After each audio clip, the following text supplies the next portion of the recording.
আসসালামু আলাইকুম রহমতুল্লাহি ওবরাকাতু মাগফিরাতু জান্নাত। আমার বড় ভাইয়ের আলু ক্ষেত আজকে অনেক দিন হয়েছে আমি লাগিয়েছি গোল আলু ক্ষেত। এই তো আজকে দুই মাস হয়েছে।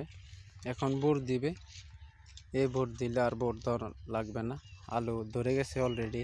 এই বোরের পরে আলু অনেক বড় হয়ে যাবে। আমাদের কুমিল্লা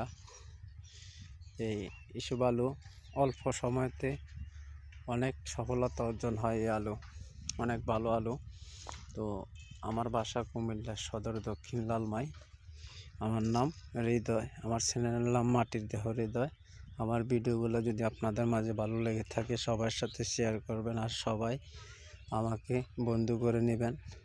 আমার কথাবার্তা আচার আচরণ হয়তো কারো কাছে ভালো লাগবে, কারো কাছে লাগবে না, তাতে আমার কিছু যায় আসে না। সবাই ভালো থাকবেন ইনশাল্লাহ।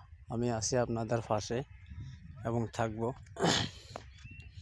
আমি যতটুকু সাধ্য আমার আছে, আমি এতটুকু সাধ্য নিয়ে আমি চেষ্টা করছি। তো সবাই ভালো থাকেন, সবাই সবার পাশে থাকেন। আমাদের এখানে কোনো ওয়াইফাইয়ের কানেক্টর নাই, তাহলে আপনাদেরকে আমি সময় দিতাম আরও বেশি। তো সবাইকে বন্ধু করে নিতে আসি, কিন্তু অনেকেই আমাকে বন্ধু করেছেন, আমি দেখছি বন্ধু কেটে নেয়। তাই পরে আমি ডিসিশন নিয়েছি, কেউ আমাকে আজকে ব্যাগ দিলে আমি 2 দিন পরে 3 দিনের দিনে আমি ব্যাগ দেব। কেউ রাগ করবেন না, কারণ বন্ধু টিকে না। 24 ঘন্টা আগের যদি আমি বন্ধু করি তাহলে বন্ধু কেটে নিয়ে যায়, তাহলে কি লাভ এত কষ্ট করে বন্ধু করে। তো যে যেখান থেকে আমার ভিডিওগুলো দেখছেন তারা অবশ্যই পাশে থাকবেন এবং সবসময় পাশে আসি, একে অপরকে পাশে থাকবো ইনশাল্লাহ। তো আমার কথাবার্তা যদি কারো মনে কষ্ট পেয়ে থাকেন তাহলে ক্ষমা দৃষ্টিতে দেখবেন। এখন এসেছি হাইব্রিড ফুলকপি। একটা ফুলকপি 10 কেজির উপরে হয়, 8 কেজির উপরে হয়। এটি অনেক দিন লাস্টিং করে। এটি ওই সময় ফুল আসবে যে সময় আমাদের কুমিল্লা এলাকার ভিতরে ডিস্ট্রিক্টের মাধ্যমে কোনো ফুলকপি থাকবে না, ওই সময় ফুলকপি ধরবে। তো এর সাথে গ্যাপে লাগিয়েছে আলু গাছগুলো অনেক ভালো। এই আলু গাছটি অনেক বড় বড় আলু। তাই আমি আজকে বাড়িতে আসছি, আমি মনে করলাম যে যাই বাইরের কিছু ক্ষেতের মাধ্যমে কয়েকটা টপিক বানাই। হয়তো যারা দেশে বাইরে থাকেন তারা হয়তো দেখলে অনেক ভালো লাগবে, কারণ তারা তো দেশে আসতে পারেন না এই মহামারীর থেকে। কারণ এই মহামারী মানুষকে কেঁপিয়ে দিয়েছে, পুরো গোটা পৃথিবীকে কেঁপিয়ে দিয়েছে। তাই কখন কাকে গ্রাস করে বলতে পারি না, কিন্তু আল্লাহর কাছে দিন-রাত 24 ঘন্টা প্রার্থনা করি যে মহামারীর থেকে আল্লাহ তাদেরকে সবসময় হেফাজতে রাখুক, একে অপরকে পাশে থাকুক। তো আমার কথাবার্তা আচার আচরণ যদি কারো মনে কষ্ট পেয়ে থাকেন আমাকে ক্ষমা দৃষ্টিতে থাকবেন। আর আমার কথা এবং কি আমার এই যে ভিডিওগুলো যদি আপনাদের ভালো লেগে থাকে তাহলে অবশ্যই লাইক কমেন্টের মধ্যে শেয়ার করে জানাবেন কেমন লাগলো, তাহলে আরও ভালো করে আপনাদের মাঝে ভালো করে ভিডিও তুলে ধরতে পারবো। আসেন একে অপরকে পাশে থাকেন। তো আজকে এসেছিলাম, ভাই বলতেছে আজকে তো বাড়িতে আসছস, একটু আলু ক্ষেতটা দেখে আয়, কি বোর ধান লাগবে না সার ধান লাগবে। তো আমি এসে দেখলাম যে মাটি এখনও শুকিয়ে গেছে, আজকে বোর দিলে অনেক ভালো হবে, কারণ শীতের মৌসুম শেষ পর্যায়ে হালকা হালকা ঠান্ডা পড়ে।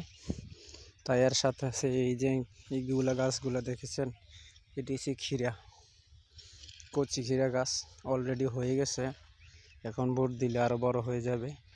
আপনাদের ছাদের উপরে লাগাতে পারবেন, বড় প্লাস্টিকের ড্রামও করে জমির মাটি নিয়ে যাবেন। যারা দেশের বাড়িতে আছেন তাদেরকে ফোন করে বলবেন জমির মাটি প্লাস্টিকের বস্তা ভরে নিয়ে যাবেন শহরে। ছাদের উপরে ড্রাম কেটে ড্রামের ভিতরে জমির মাটি ঢেলে দিবেন, গোবর জৈব সার ঢেলে 1 সপ্তাহ পর মাটিটা শুকাইলে 2 থেকে 3টা গাছ লাগাবেন, এর বেশি লাগাবেন না। আর অতিরিক্ত গাছ লাগালে কি হবে, গাছ অনেক বড় হবে, ফলন আসবে না। আর যখন গাছ বেশি বড় হয়ে যাবে ডেমি সারবে বাইবে যদি ফলন না ধরে তাহলে কী করবেন, যে গাছের মাঝে 2-3টা ডেমি বা আগা থাকবে 3টা আগা কেটে ফেলবেন, একটা আগা রাখবেন, তাহলে আপনার ফলন আসবে আর ফলনও বড় বড় আসবে, ঘন ঘন আসবে, আপনার গাছ বেশি লম্বা হবে না। আমি ফর্মুলা বলে দিয়েছি, আবার বলছি, যখন এই খিরা লাগাবেন বিচি ড্রামের ভিতরে 2 থেকে 3টা গাছ লাগাবেন, 1 বিঘাতের দূরান্তে লাগাবেন। এক গাছের লগে যদি আরেক গাছের সংযোগ না থাকে, গাছটা যখন বড় হবে ঠিক তখনই আপনি যখন 2টা বা 3টা আগা ছাড়বে, একটা আগা কেটে ফেলবেন, 2টা আগা রাখবেন, তাহলে এটার ফলন আসবে শর্টকাটে আর বড়ও হবে, খেতে অনেক ভারী মজা, ভালো লাগবে।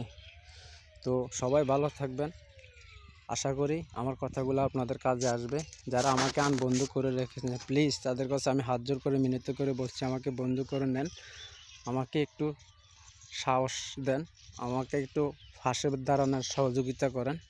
তো ভালো থাকবেন। আসসালামু আলাইকুম ওয়া রাহমাতুল্লাহি ওয়া বারাকাতুহু, মাগফিরাতু, জান্নাতু।